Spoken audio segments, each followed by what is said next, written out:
Volví 3 días antes de un viaje de negocios y vi un carro desconocido afuera de mi casa.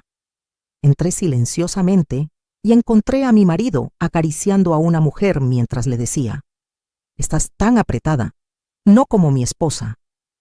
Lo que hice después los dejó a ambos desmayados, porque esa mujer era alguien que jamás imaginé que pudiera traicionarme de esa manera. Cuando descubrí su identidad, sentí que el piso se abría bajo mis pies. Todo en lo que había creído durante décadas se derrumbó en un instante. Pero lo que ellos no sabían es que yo guardaba secretos que cambiarían todo. Sigue mi historia hasta el final y comenta la ciudad desde donde me estás viendo para saber qué tan lejos ha llegado mi relato. Ese día regresé a casa 3 días antes de lo planeado. Mi viaje de negocios a Guadalajara se había cancelado a última hora, porque la cliente con quien me reuniría tuvo una emergencia familiar. Tomé el primer autobús de regreso a la Ciudad de México, cansada pero feliz de poder llegar antes a casa. Durante todo el camino pensé en sorprender a mi esposo, tal vez preparar su cena favorita, esas enchiladas verdes que tanto le gustaban. Llevábamos más de 30 años juntos y todavía me ilusionaba la idea de hacerlo feliz con esos pequeños detalles. Cuando el taxi me dejó frente a nuestra casa en la colonia Narvarte, algo me pareció extraño. Había un auto plateado estacionado justo enfrente, un modelo reciente que no reconocí. Pensé que tal vez era de algún vecino nuevo o de visita. Saqué mis llaves y abrí la puerta principal con cuidado, cargando mi maleta pequeña. La casa estaba en silencio, pero no el silencio tranquilo de siempre. Era un silencio tenso, incómodo. Dejé mi maleta en la entrada y caminé hacia el interior. Entonces los escuché. Gemidos, risas, voces que venían de nuestra recámara. Mi corazón comenzó a latir tan fuerte que podía escucharlo en mis oídos. Subí las escaleras despacio. Cada paso me pesaba como si llevara piedras en los pies. La puerta del dormitorio estaba entreabierta. Me asomé y lo que vi me partió el alma en 1000 pedazos. Ahí estaba Roberto, mi esposo, el hombre con quien había construido una vida entera, en nuestra cama matrimonial, acariciando a una mujer. Sus manos recorrían su cuerpo mientras le susurraba al oído: «Estás tan apretada, mi amor, no como mi esposa. Con ella ya no siento nada». La mujer se reía, una risa que conocía perfectamente. Cuando ella volteó el rostro sentí que me moría. Era Patricia, mi hermana menor, mi propia sangre. Mi nombre es Guadalupe Fernández de Morales y tengo 68 años. Nací en un pueblito de Michoacán y llegué a la capital cuando tenía apenas 20 años, buscando una vida mejor. Conocí a Roberto cuando trabajaba como secretaria en una empresa constructora. Él era ingeniero, 10 años mayor que yo, un hombre serio y trabajador. Nos casamos 6 meses después de conocernos, en una boda sencilla en la iglesia de San Juan Bautista. Yo llevaba el vestido que había sido de mi madre, arreglado y ajustado a mi medida. Durante todos estos años me dediqué a construir un hogar. Dejé mi trabajo cuando quedé embarazada de nuestro primer hijo, Carlos, y después llegaron Fernanda y Miguel, 3 hijos hermosos que criamos con todo el amor del mundo.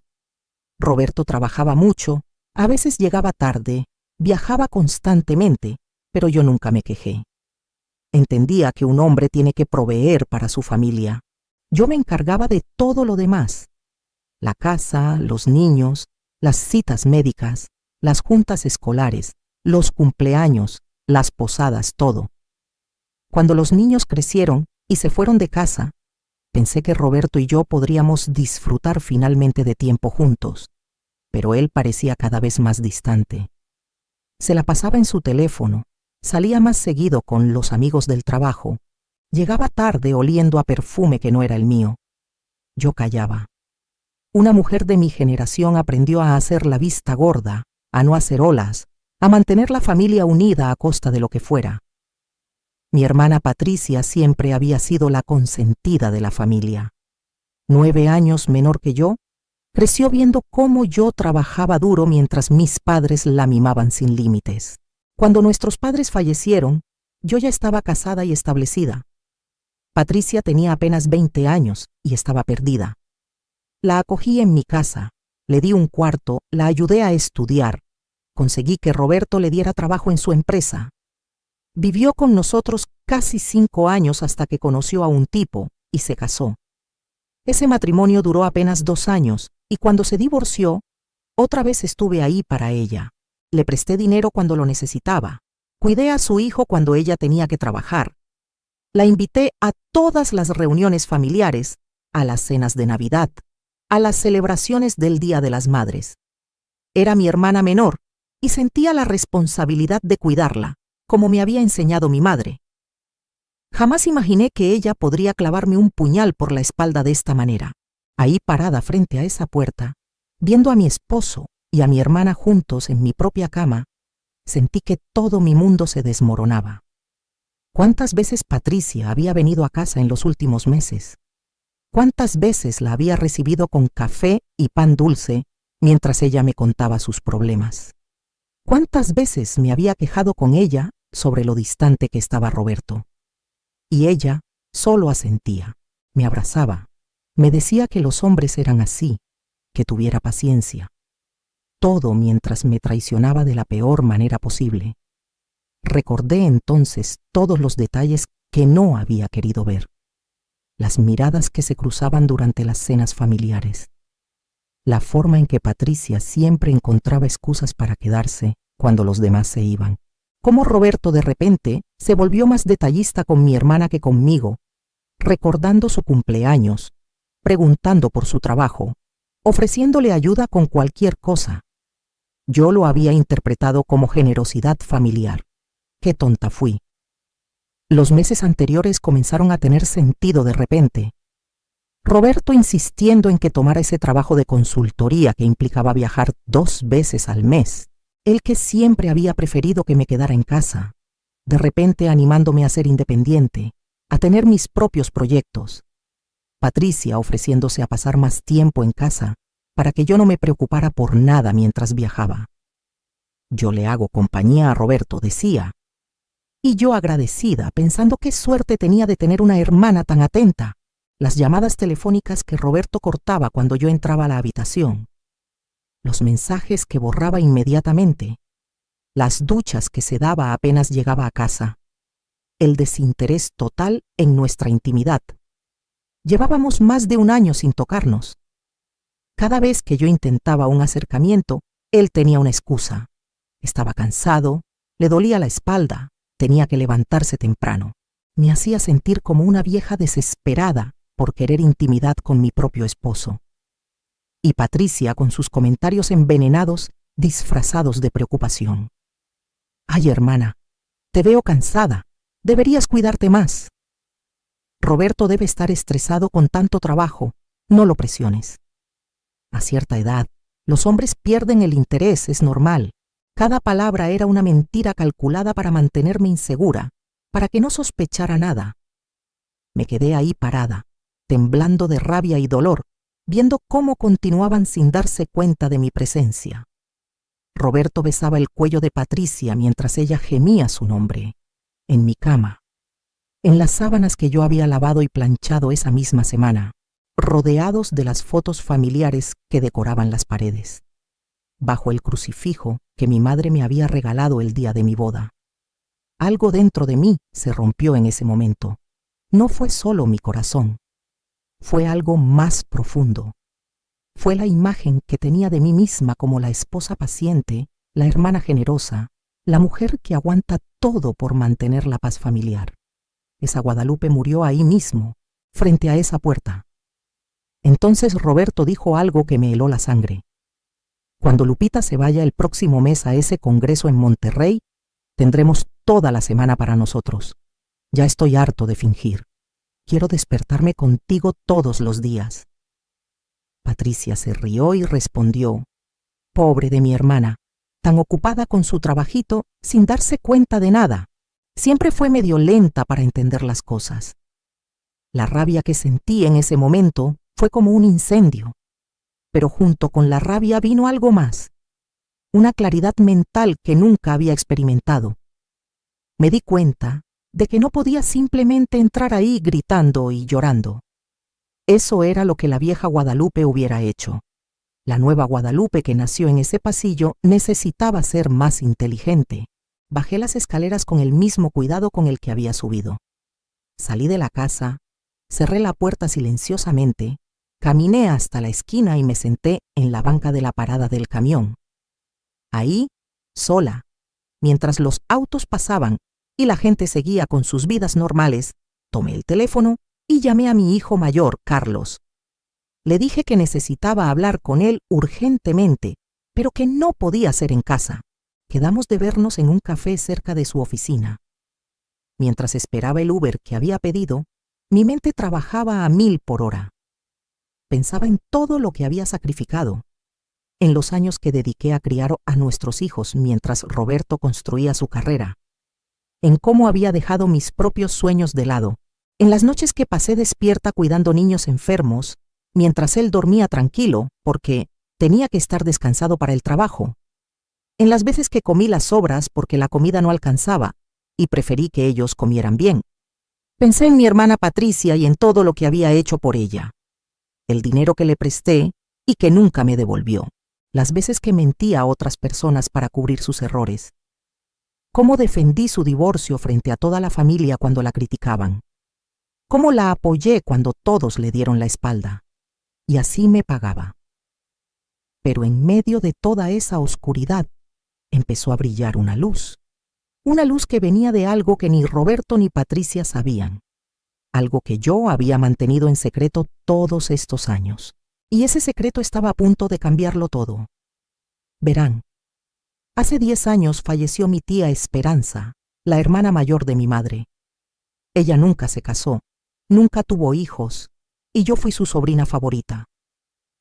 Cuando era niña, pasaba los veranos en su casa en Morelia. Ella me enseñó a leer, me contaba historias, me hacía sentir especial. Cuando crecí y me casé, mantuvimos contacto. Yo la visitaba cuando podía, le hablaba por teléfono todas las semanas. La tía Esperanza había trabajado toda su vida como maestra y había ahorrado cada peso con una disciplina admirable. También había heredado la casa familiar cuando mis abuelos murieron, una propiedad grande en el centro de Morelia que con los años se había valorizado enormemente. Cuando enfermó de cáncer, yo fui quien la cuidó durante sus últimos meses. Viajaba a Morelia cada semana. Me quedaba con ella, la acompañaba a sus tratamientos. Roberto se quejaba de mis ausencias, pero yo no dejé sola a mi tía. Cuando ella murió, me dejó todo. La casa en Morelia, sus ahorros, unas inversiones que tenía, todo. El único requisito era que yo no le contara a nadie de la familia sobre la herencia hasta que pasaran 10 años. Ella conocía a la familia, sabía cómo eran y quería protegerme de los buitres que aparecerían pidiendo su parte. El abogado de mi tía me ayudó a vender la casa de Morelia sin que nadie lo supiera. El dinero se invirtió sabiamente. Durante estos 10 años, nunca le dije nada a Roberto. Él asumía que todo lo que teníamos era gracias a su trabajo, a su esfuerzo.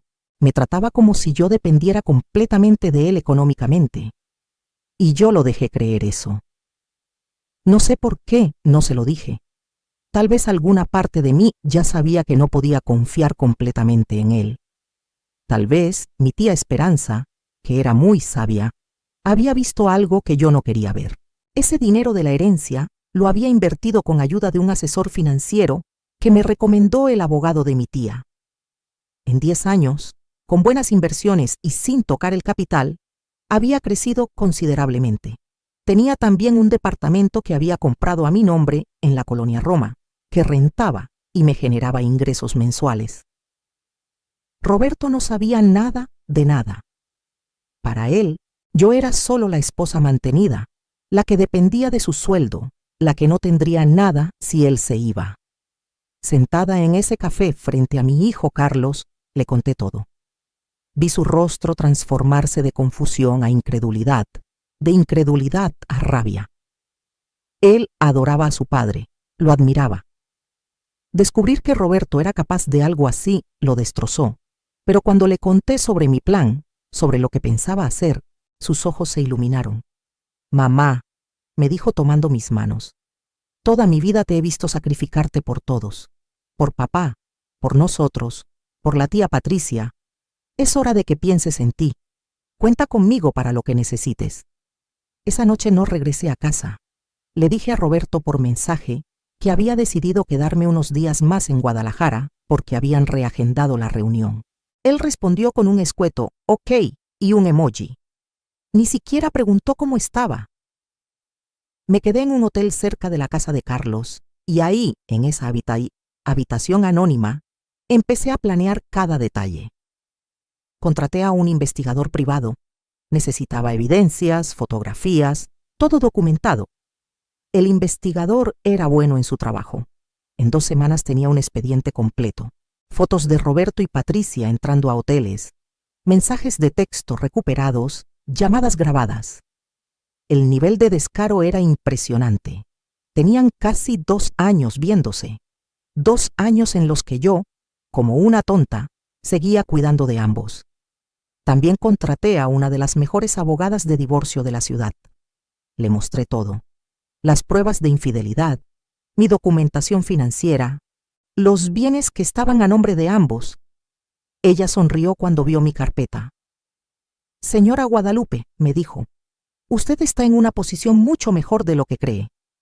Vamos a asegurarnos de que obtenga lo que se merece». Durante esas semanas actué como si nada pasara.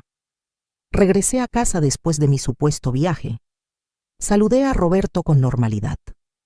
Cuando Patricia llamó para visitarnos, le preparé café como siempre. Las veía actuar, fingir, mentir directamente a mi cara, y yo sonreía, porque ahora sabía algo que ellos ignoraban. Sus días estaban contados. Roberto empezó a presionarme para que aceptara más viajes de trabajo. «Deberías aprovechar estas oportunidades, Lupita. A tu edad es admirable que todavía te busquen profesionalmente». Lo decía con esa condescendencia que antes me dolía y ahora solo me daba risa. Él pensaba que me estaba manipulando. No sabía que cada palabra suya, cada gesto falso, solo fortalecía mi determinación. Patricia también aumentó su frecuencia de visitas. Venía con regalitos, con chismes, con sus quejas sobre su vida. «Ay, hermana, qué suerte tienes de tener un matrimonio tan estable. Yo no he podido encontrar a un buen hombre». Mientras tanto, ese buen hombre que según ella yo tenía, la esperaba en mi cama cada vez que yo salía de casa. El cinismo era asombroso. Una tarde, Patricia llegó llorando. Supuestamente su casero le había subido la renta y no podía pagarla. Necesitaba dinero prestado, como siempre. En el pasado, yo hubiera sacado de nuestros ahorros sin pensarlo, pero esta vez actué el papel perfectamente. «Ay, Patty, me encantaría ayudarte, pero sabes cómo es Roberto con el dinero. Está muy controlador últimamente. No puedo sacar dinero sin que se dé cuenta». Ella se fue frustrada. No sabía que yo tenía más dinero del que ella podría imaginar. Solo que ahora, ni un peso de lo mío iría a parar a sus manos traidoras. Contraté también a un contador forense que revisara todas las finanzas de Roberto. Quería saber exactamente qué teníamos, dónde estaba cada peso, qué había hecho con su dinero durante estos años. Lo que descubrió fue interesante. Roberto había estado desviando dinero de nuestras cuentas conjuntas a una cuenta personal. No eran cantidades enormes, pero suficientes para mostrar premeditación. También había sacado un préstamo a mi nombre sin mi conocimiento, falsificando mi firma. Eso era fraude, un delito penal. Mi abogada estaba encantada con cada nueva pieza de evidencia. «Señora Guadalupe, cuando terminemos con él, va a lamentar el día en que decidió traicionarla». Y yo sentía una satisfacción que nunca había experimentado. No era venganza por venganza. Era justicia. Era recuperar mi dignidad. Era asegurarme de que las acciones tuvieran consecuencias. Llamé a mis otros 2 hijos, Fernanda y Miguel, y les conté todo. Al principio no querían creerlo. Fernanda lloró durante horas. Miguel quería ir a golpear a su padre inmediatamente, pero los convencí de que teníamos que ser inteligentes, estratégicos. Ellos se pusieron de mi lado completamente. Mamá, me dijo Fernanda abrazándome, toda la vida te hemos visto poner a todos primero. Ya es hora de que alguien te cuide a ti. Y vamos a ser nosotros. El plan era simple pero efectivo. Esperaría al cumpleaños de Roberto. Él cumpliría 65 años en un mes. Tradicionalmente, yo organizaba una fiesta grande, invitaba a toda la familia, amigos, compañeros de trabajo. Este año haría lo mismo. La fiesta sería el escenario perfecto para mi revelación.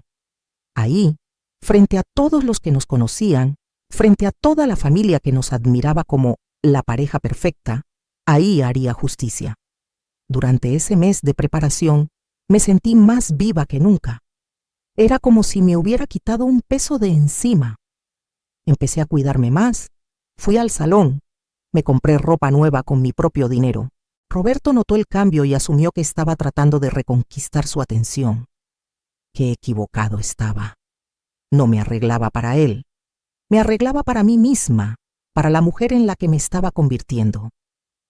Patricia también notó mi cambio y se puso nerviosa. Me preguntaba constantemente si sospechaba algo, si Roberto había dicho algo raro. Yo la tranquilizaba. No, Patty, todo está bien. De hecho, creo que Roberto y yo estamos en un mejor momento. Tal vez era yo la que había descuidado las cosas. Ella se relajaba entonces, convencida de que seguía siendo más lista que yo. Llegó el día del cumpleaños de Roberto. La casa estaba decorada hermosamente. Había comida para un ejército, música, todo perfecto. Los invitados empezaron a llegar. Familiares, amigos, compañeros de trabajo de Roberto. Patricia llegó temprano, ofreciéndose a ayudarme con los últimos detalles. Qué ironía verla ahí, en mi cocina, fingiendo ser la hermana atenta mientras planeaba robarme el marido. Roberto estaba en su elemento, recibiendo felicitaciones, abrazos, regalos. Se veía feliz, relajado. Probablemente pensaba que después de la fiesta, cuando todos se fueran, podría escabullirse para llamar a mi hermana y planear su próxima cita clandestina. No tenía idea de lo que estaba por venir. Cuando todos estuvieron reunidos en la sala, tomé una copa y pedí atención. «Quiero hacer un brindis», anuncié. Todos se callaron sonriendo, esperando las palabras amorosas de la esposa devota. Roberto me miraba con esa sonrisa condescendiente que había aprendido a odiar. «Quiero agradecer a todos por venir a celebrar el cumpleaños de Roberto», empecé. Han sido 35 años de matrimonio. 35 años en los que he dado todo de mí para construir esta familia, este hogar. Hubo aplausos. 35 años en los que sacrifiqué mis sueños, mi carrera, mi identidad, para ser la esposa perfecta, la madre perfecta, la hermana perfecta. Mi voz se quebró un poco, pero no de tristeza. Era rabia contenida. Y durante estos 35 años, creí que estaba construyendo algo sólido, algo verdadero, basado en amor y respeto. Roberto empezaba a verse incómodo. Patricia estaba pálida. Pero resulta que todo era una mentira, una farsa. El silencio en la sala era absoluto. Saqué entonces mi teléfono. Hace un mes descubrí algo interesante. Descubrí que mi esposo y mi hermana menor llevan 2 años teniendo una aventura. Los gritos ahogados llenaron la sala. Roberto se puso de pie. «Lupita, ¿qué estás diciendo? ¿Te volviste loca?» Patricia intentó acercarse. «Hermana, no sé qué te dijeron, pero...» Proyecté en la pantalla del televisor que habíamos instalado para mostrar fotos familiares. Una presentación diferente. Fotos del investigador privado. Roberto y Patricia besándose en la entrada de un hotel. Abrazados en un restaurante. Entrando juntos a nuestra casa cuando se suponía que yo estaba de viaje. La evidencia era irrefutable. El caos estalló. Los hermanos de Roberto lo increpaban. Mis primas rodeaban a Patricia con miradas de desprecio. Mis hijos estaban junto a mí, formando una barrera protectora. Eso no es todo, continué. Mi voz ahora era firme, clara, poderosa. También descubrí que Roberto había estado robándome dinero. Sacó un préstamo a mi nombre sin mi consentimiento, falsificando mi firma. Eso es fraude. Roberto intentó acercarse, sus ojos llenos de pánico. Lupita, podemos hablar de esto en privado. No hagas esto frente a todos. Me reí. Una risa genuina, liberadora. ¿En privado? ¿Cómo has estado haciendo privadamente las cosas con mi hermana durante 2 años? No, Roberto. Esto se hace público. Que todos vean quién eres realmente. Entonces, vino la parte que más había estado esperando. Pero hay algo que ni tú ni Patricia saben. Algo que va a cambiar completamente esta situación. Todos me miraban con curiosidad. Hace 10 años heredé de mi tía Esperanza una suma considerable de dinero. Una casa en Morelia que vendí, ahorros, inversiones. Dinero que he invertido sabiamente durante esta década. La mandíbula de Roberto cayó. Patricia se veía como si fuera a desmayarse. Tengo un departamento en la Roma que genere rentas mensuales. Tengo inversiones que me han dado muy buenos rendimientos. Tengo más dinero del que tú jamás has tenido, Roberto. Y todo está a mi nombre, solo mío. Así que cuando pensabas que me estabas dejando en la calle, que yo era la pobre esposa dependiente que no tendría nada sin ti, estabas equivocado, muy equivocado. Saqué de mi bolso un sobre. Aquí están los papeles de divorcio, ya están firmados por mí. Mañana mi abogada los presentará formalmente. Pido el divorcio por infidelidad, con todas las pruebas necesarias. Y también estaré presentando cargos penales por fraude por ese préstamo que sacaste a mi nombre. Roberto estaba en shock, sin palabras. Patricia lloraba, pero no eran lágrimas que me conmovieran. Eran lágrimas de una mujer que acababa de darse cuenta de que su plan había fallado espectacularmente. Pensabas que te estabas quedando con un hombre rico, ¿verdad, Patricia? Le dije mirándola directamente. Pensabas que cuando Roberto se divorciara de mí, te casarías con él y vivirían felices con su dinero. Pero la verdad es que Roberto tiene más deudas de las que cree. Ese préstamo fraudulento que sacó está ahora bajo investigación. Puede enfrentar cargos criminales. Eso es lo que querías. Un hombre en problemas legales y sin un peso. Me dirigí entonces a todos los presentes. Quiero que todos sean testigos. Esta mujer, señalé a Patricia, a quien acogí en mi casa, a quien ayudé económicamente innumerables veces, a quien traté como hermana durante toda su vida, me traicionó de la peor manera posible. Y este hombre, señalé a Roberto, a quien le di los mejores años de mi vida, me engañó, me mintió, me robó y me humilló, pero ya no más. A partir de hoy, Guadalupe Fernández recupera su vida. Ya no soy la esposa sumisa, ya no soy la hermana tonta, soy una mujer con recursos, con inteligencia y con la determinación de vivir el resto de mi vida en mis propios términos. Los aplausos empezaron tímidos al principio, luego fueron creciendo. Mis amigas, mis primas, incluso algunos de los amigos de Roberto, que siempre habían sido más mis amigos que de él, aplaudían. Roberto intentó una última vez. Lupita, por favor, ¿podemos arreglar esto? Fue un error, te amo. Me acerqué a él, lo miré directamente a los ojos. No, Roberto, no me amas. Probablemente nunca me amaste. Me usaste. Y yo fui lo suficientemente tonta como para dejarte durante 35 años. Pero eso se acabó. Recoge tus cosas y vete de mi casa. Ahora. ¿Tu casa? Balbuceó. Esta es mi casa. La pagué yo. Sonreí. Revisa los papeles de la propiedad, Roberto. Esta casa está a mi nombre. La pasé a mi nombre hace 3 meses cuando empecé los preparativos del divorcio. Fue comprada durante el matrimonio, así que legalmente la mitad era mía de todas formas. Pero con tus actos de fraude y con las leyes de divorcio favoreciendo a la parte inocente, mi abogada consiguió que toda la propiedad quedara a mi nombre. Esta es mi casa, y tú ya no eres bienvenido aquí. Llamé entonces a mis hijos. Carlos, Miguel, por favor acompañen a su padre mientras recoge sus cosas esenciales. El resto se las mandaremos después, a donde sea que decida vivir. Mis hijos, con expresiones serias, escoltaron a su padre escaleras arriba. Roberto intentó protestar, pero la mirada de Carlos lo calló. Mi hijo mayor medía más de 1,80 m y hacía ejercicio regularmente. Roberto entendió que no era momento de hacer escándalo. Me volteé hacia Patricia. Ella seguía llorando, sentada en el sillón, rodeada de miradas de desprecio de toda la familia.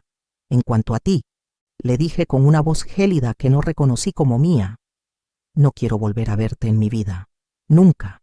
No eres mi hermana. Una hermana no hace lo que tú hiciste.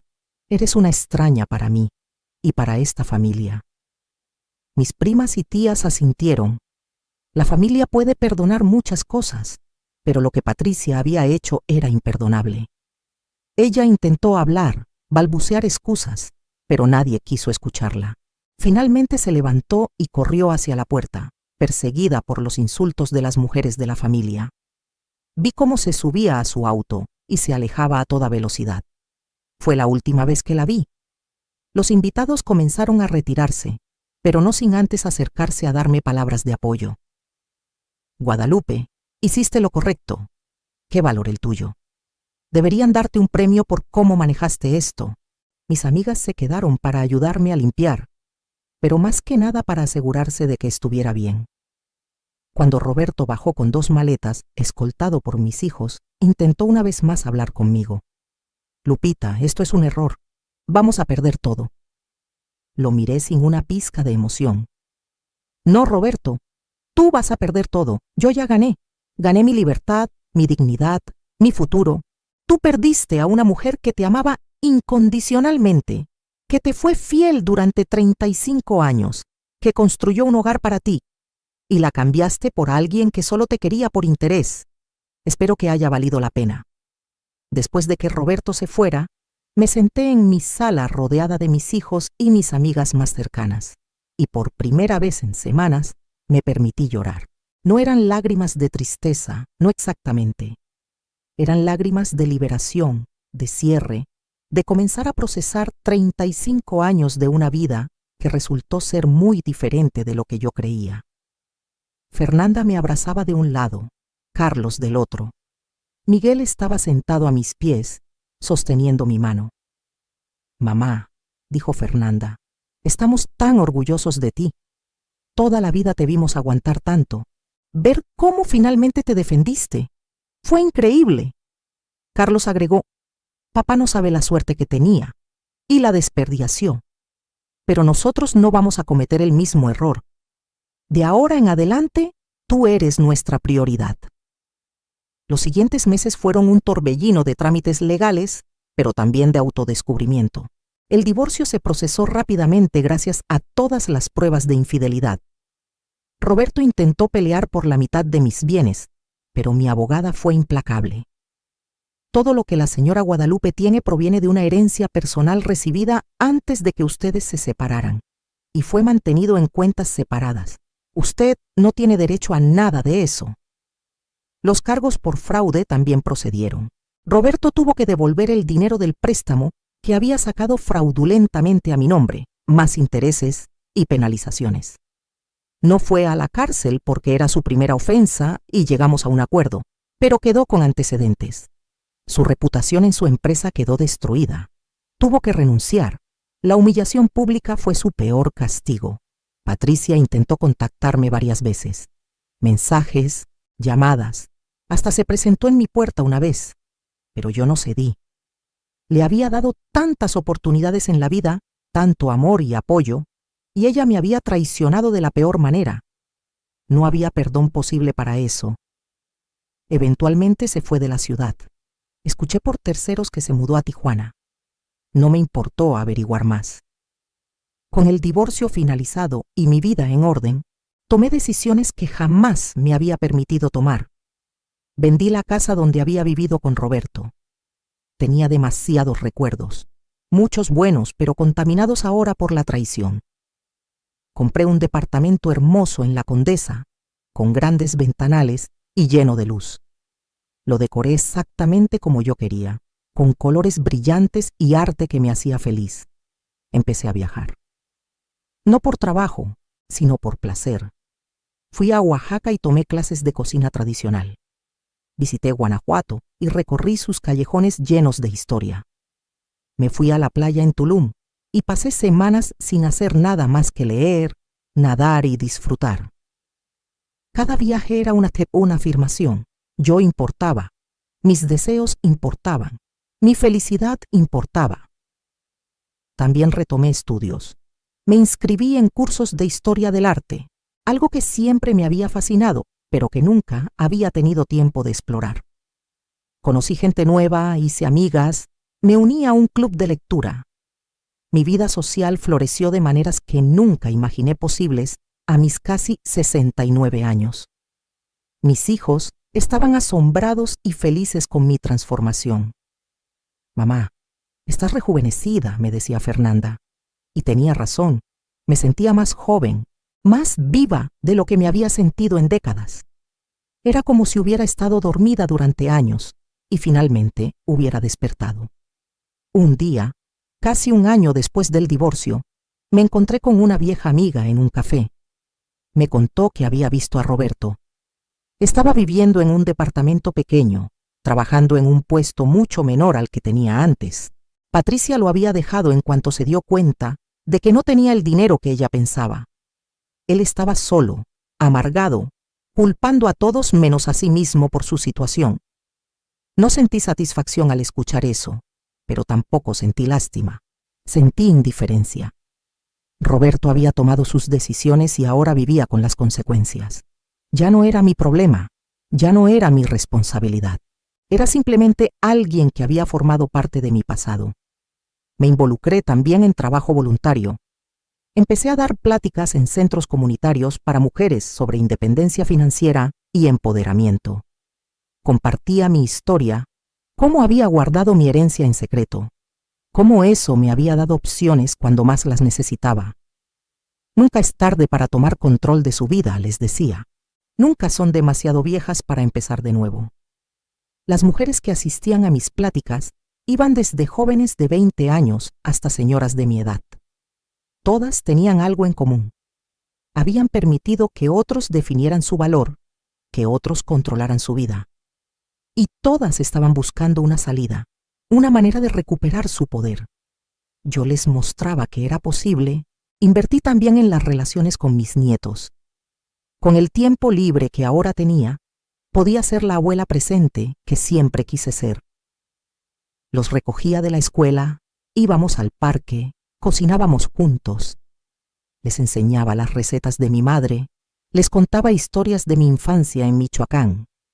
Les transmitía valores de dignidad y amor propio. Mis nietas especialmente me escuchaban fascinadas cuando les contaba mi historia.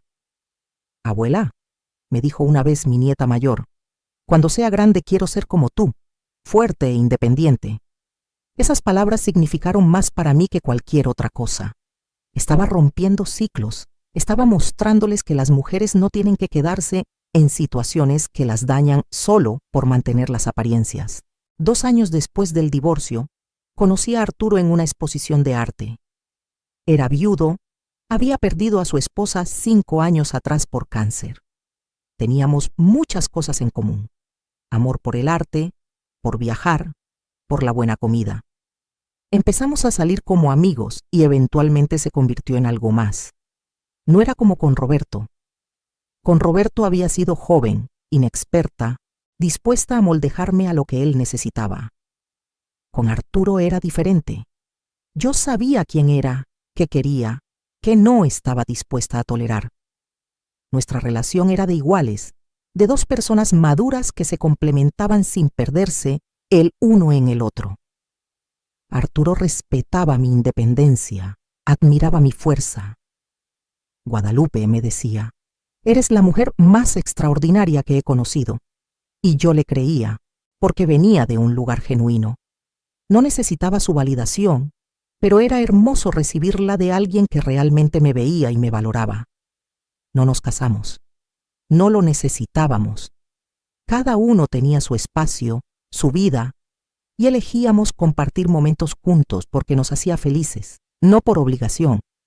Era una relación adulta, madura, sana. Algo que nunca tuve con Roberto. Hoy, a mis 70 años, puedo decir honestamente que soy más feliz de lo que jamás fui durante mi matrimonio.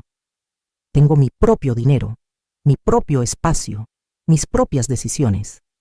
Tengo una relación hermosa con mis hijos y nietos. Tengo amistades profundas y significativas. Tengo proyectos que me apasionan. Tengo una vida que es completamente mía. A veces pienso en aquella Guadalupe que se quedó parada frente a la puerta del dormitorio, viendo a su esposo y su hermana juntos. Pienso en el dolor devastador de ese momento, pero también pienso en la fortaleza que nació de ese dolor, en cómo ese momento horrible se convirtió en el catalizador de mi transformación. No les voy a mentir, hubo días muy oscuros, días en los que cuestionaba todo, en los que me sentía como una tonta por no haberme dado cuenta antes. Días en los que la soledad pesaba y extrañaba la familiaridad de mi vida anterior, incluso sabiendo que era una mentira. Pero esos días pasaron, y cada día que pasaba me hacía más fuerte. Aprendí que el perdón no siempre significa reconciliación. Perdoné a Roberto y a Patricia, no porque lo que hicieron estuviera bien, sino porque cargar con ese resentimiento me lastimaba más a mí que a ellos. Pero perdonar no significaba dejarlos volver a mi vida. Algunas traiciones son simplemente imperdonables en el sentido de que no se puede volver a confiar. También aprendí a perdonarme a mí misma, a perdonarme por los años que desperdicié, por las señales que ignoré, por conformarme con menos de lo que merecía. No fui tonta. Fui una mujer de mi generación, criada para creer que el matrimonio era para siempre, que el deber de la esposa era aguantar y mantener la familia unida. Rompí con esos condicionamientos y eso requirió un valor inmenso. Les cuento esta historia no para que sientan lástima por mí, sino para que vean que nunca es tarde para cambiar tu vida. No importa tu edad, tu situación, cuántos años hayas invertido en algo que no te valora. Siempre puedes elegir diferente. Siempre puedes elegirte a ti misma. Si hay algo que aprendí de todo esto, es que el amor propio no es egoísmo. Cuidarte a ti misma, ponerte primero, exigir respeto y dignidad, no te hace una mala persona, te hace una persona sabia. Y ojalá hubiera aprendido esa lección 30 años antes, pero también está bien haberla aprendido cuando la aprendí.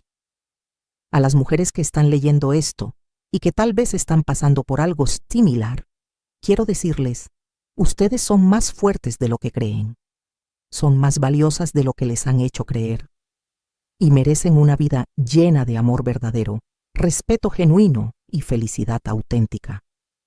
No se conformen con menos, no se queden por miedo, por costumbre, o porque creen que es demasiado tarde para empezar de nuevo. Nunca es demasiado tarde.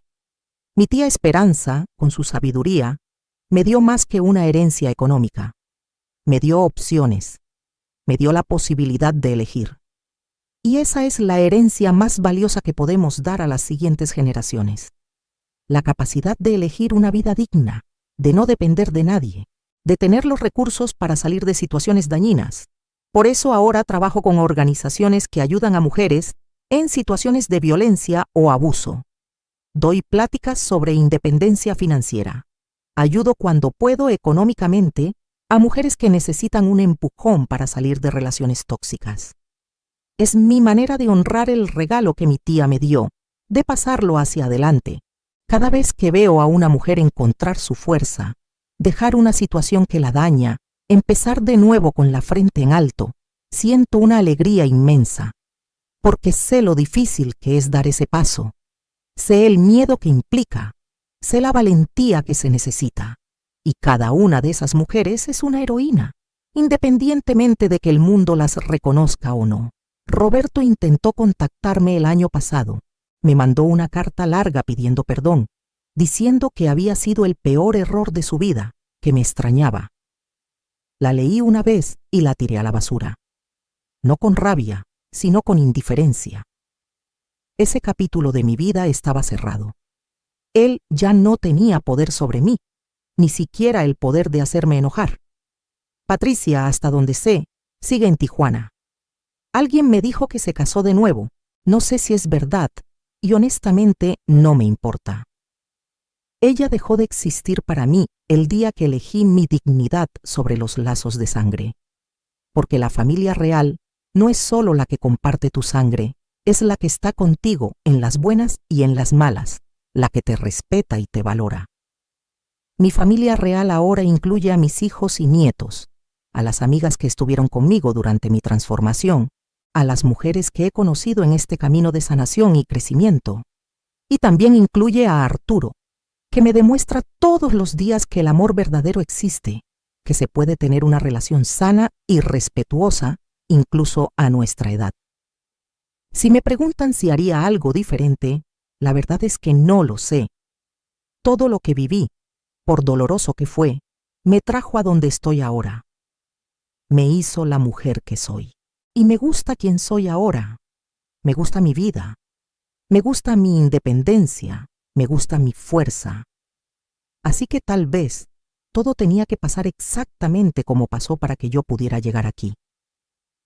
Lo que sí haría diferente es haber confiado más en mí misma desde el principio. Haber valorado más mis instintos. Las veces que sentía que algo no estaba bien, pero me convencía de lo contrario. Las veces que ignoré señales de alerta porque no quería hacer olas.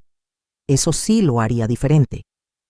Le diría a la joven Guadalupe: confía en ti, tus sentimientos son válidos, tu voz importa, pero también me doy gracia. Hice lo mejor que pude con las herramientas que tenía en ese momento. No puedo juzgar a la Guadalupe del pasado con la sabiduría de la Guadalupe del presente. Eso no sería justo. Lo que puedo hacer es honrar su experiencia, aprender de sus errores y vivir mejor ahora. Y eso es exactamente lo que hago cada día. Vivo mejor. Vivo más auténticamente. Vivo con propósito e intención. Me rodeo de personas que me suman, no que me restan. Hago cosas que me hacen feliz sin pedir permiso ni disculparme. Es liberador vivir así. Hace poco cumplí 70 años y mis hijos me organizaron una fiesta. Nada como la que yo había organizado para Roberto, sino algo íntimo con las personas que realmente me importan. Durante el brindis, Carlos se puso de pie y dijo: «Mamá, pasaste la primera parte de tu vida viviendo para otros. Que esta segunda parte sea completamente tuya. Te lo mereces más que nadie». Me emocioné tanto que lloré. Lloré de felicidad, de gratitud, de amor, porque tenía razón. Esta es mi segunda oportunidad de vivir, y no la voy a desperdiciar. Cada día es un regalo que voy a aprovechar al máximo. Cada experiencia, cada momento, cada sonrisa, todo es mío para disfrutar. A veces la gente me pregunta si tengo miedo de envejecer sola, sin una pareja permanente, y me río porque estar sola y estar en soledad son dos cosas muy diferentes. Yo no estoy en soledad. Estoy rodeada de amor de mis hijos, mis nietos, mis amigos, Arturo cuando estamos juntos. Pero sobre todo, estoy conmigo misma. Y finalmente, después de 70 años, realmente me gustó a mí misma. Disfruto mi propia compañía. Eso es algo que todas deberíamos aprender. A disfrutar nuestra propia compañía. A no necesitar estar con alguien solo para no estar solas. A ser suficientes para nosotras mismas. Cuando logras eso, cualquier relación que elijas tener viene desde un lugar de deseo, no de necesidad. Y esa es una diferencia crucial. Le doy gracias a la vida por todo lo que me ha dado, incluyendo las pruebas difíciles, porque las pruebas nos moldean, nos hacen más fuertes, nos enseñan de qué estamos hechas. Yo descubrí que estoy hecha de acero, que puedo caer y levantarme, que puedo ser traicionada y aún así confiar de nuevo, que puedo tener el corazón roto y aún así amar. Y eso es lo que quiero que se lleven de mi historia. que no importa qué tan oscuro se ponga, siempre hay luz al otro lado. Que no importa qué tan rota te sientas, puedes reconstruirte más fuerte. Que no importa cuántos años hayas vivido de cierta manera, siempre puedes elegir vivir diferente. La vida de Guadalupe. La esposa sumisa terminó aquel día frente a la puerta de la recámara. La vida de Guadalupe, la mujer libre, fuerte, independiente, comenzó en ese mismo momento. Y esta segunda vida es 1000 veces mejor que la primera, porque esta vida es mía, completamente mía, y no la cambiaría por nada. Así que les digo, ¿qué harías en mi lugar? Comenta abajo. Y recuerda, nunca es tarde para elegirte a ti misma. Nunca es tarde para exigir el respeto que mereces. Nunca es tarde para vivir la vida que realmente quieres. Te lo dice alguien que empezó de nuevo a los 68 años y que ahora, a los 70, es más feliz de lo que jamás fue. Si yo pude, tú también puedes. Confía en ti, valórate y nunca, nunca te conformes con menos de lo que mereces.